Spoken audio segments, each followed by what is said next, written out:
Hey everyone, it's Julie. Thank you so much for joining me. I thought I would do a quick depth year update because we are halfway through the year, which is really crazy to think about. I mean, I feel like 2019 has really flown by so quickly, but here we are, and I just thought I would share with you how my depth year has been going so far, which it's been pretty fluid and it's been overall a rewarding experience. Sure, there have been hiccups along the way, but I try not to be too hard on myself. And overall, I feel like this depth year has made me more mindful, just in general, about my intentions, about my purchases. And so I think I have no regrets in doing this depth year. In terms of the things that I said I wouldn't purchase this year, like crystals and jewelry, overall I've been pretty good about it. I believe I purchased one jewelry piece in the beginning of the year, but other than that, I haven't purchased any. However, I have received some items that have been on my no-buy list for my birthday.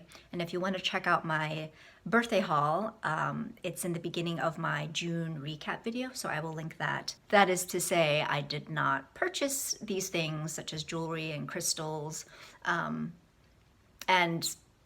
some decks, but rather they were gifted to me.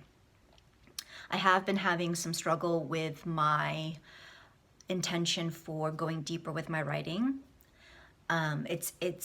There have definitely been some frustrating lulls, and I've just been grumpy about the entire process actually, and at the same time I have to give myself credit for persevering despite my grumpiness, because I did manage to revise my manuscript, and I also managed to find an agent I want to submit to, write a query letter, and write a synopsis. And now all I have to do is pare down my synopsis because it's still too long, and I aim to send all of this on to the agent next week, once this kind of holiday weekend is over, because it's 4th of July, American holiday. Another intention of mine was to read more, and I feel like I've done okay. I was hoping to have more books read by this point, but it is what it is.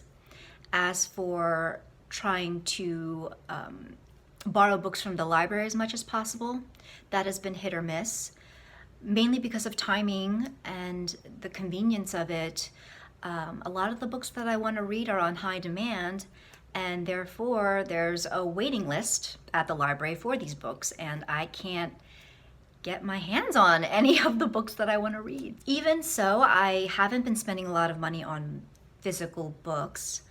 I did receive a few books as birthday gifts, and then I bought a few other books on sale, so I'm feeling pretty good about that.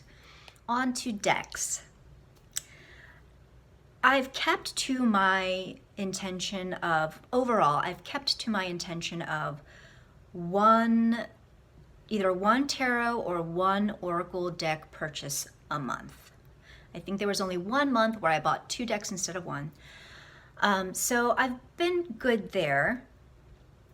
If anything, I've been buying a number of tarot bags, and I've been slowly but surely replacing all of the tuck boxes with tarot bags, and I can't say I feel all that bad about that, because it's, yeah, just something I want to do. I want to get rid of all of those crappy tuck boxes. So, of course, you all know Peggy bags are my go-to. And then also I've recently found Betsy over at The Bee and the Snake. I will link both of those awesome shops below in the description box. Yeah, those have been purchases that I've noticed I've been making. Tarot bags, yes. For decks themselves, so far I've only purchased 5 total decks. 3 tarot, one Oracle and one Lenormand tile set. There has been one tarot trade, so I don't count that as part of my depth here, really. And then I've sold or passed on 5 decks. So I have 2 decks previously on that I've previously backed on Kickstarter. So I backed one in 2018 and one in 2017. So I also don't count those against my depth here. And then I do have one on pre-order, the Everyday Witch Oracle. If we're doing a tally, and if I decide not to purchase any more decks for the remainder of the year, I will have purchased 6 total decks. However, with my birthday gifts and the tarot trade, and then the Kickstarter decks that I hope to receive in the next couple months, we are looking at 15 total decks, and then maybe not counting Christmas gifts. I'm pretty sure I'm going to have a deck or 2 that I will put on my Christmas wish list.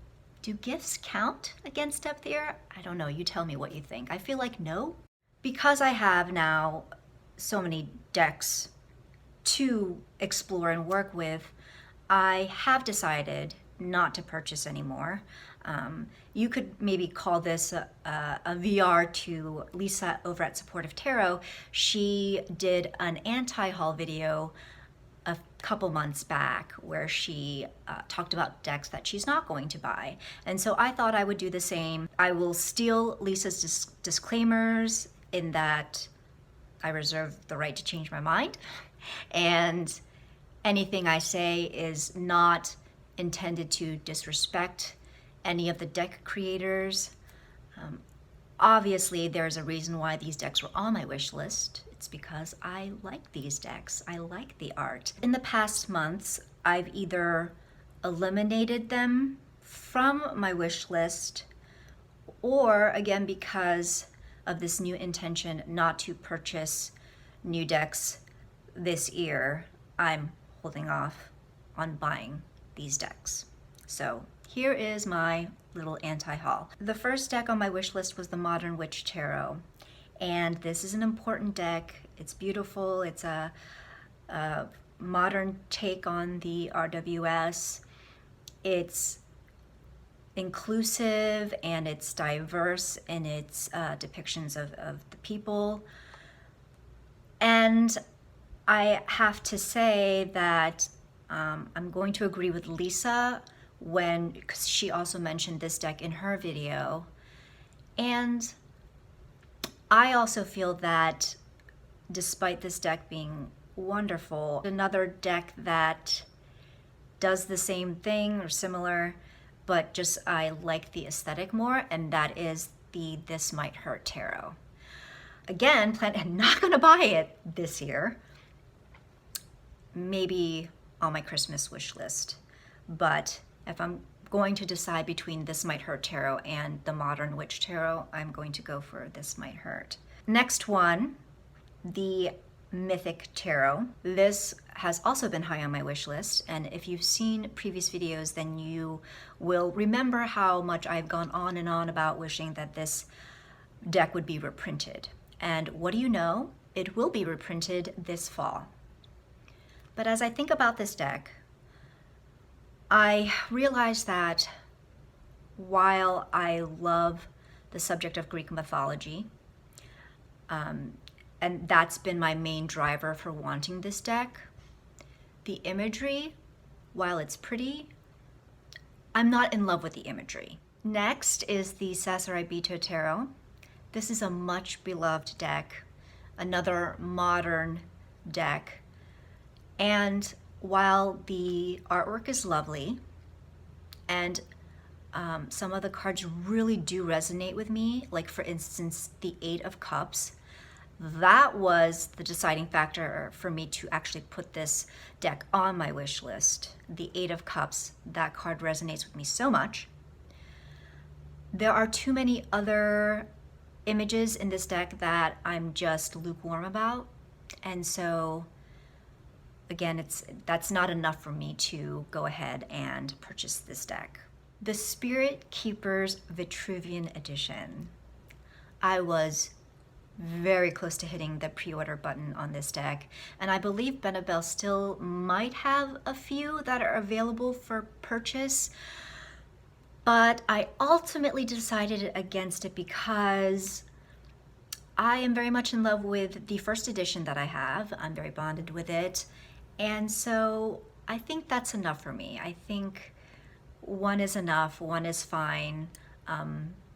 I have a special relationship with that one, and so I have refrained from the Vitruvian edition, even though it is a beautiful deck. The final deck on my anti-haul is Way of the Panda Tarot, and I was oh so close to backing this deck on Kickstarter. It's soft and whimsical. I love pandas. Then I had to remind myself, Julie, you love these animal decks. You buy these animal decks. You never use these animal decks. And that's the status on my end for Depth Year. If you're participating in Depth Year as well, I would love to hear how things are going for you. If you are doing an anti-haul, I would love to hear your list, or you can point me to your VR. This will probably be the last Depth Year update that I do until the end of the year when I wrap things up. So I hope you enjoyed this video, and as always, thank you so much for hanging out with me. I will see you soon. Take care.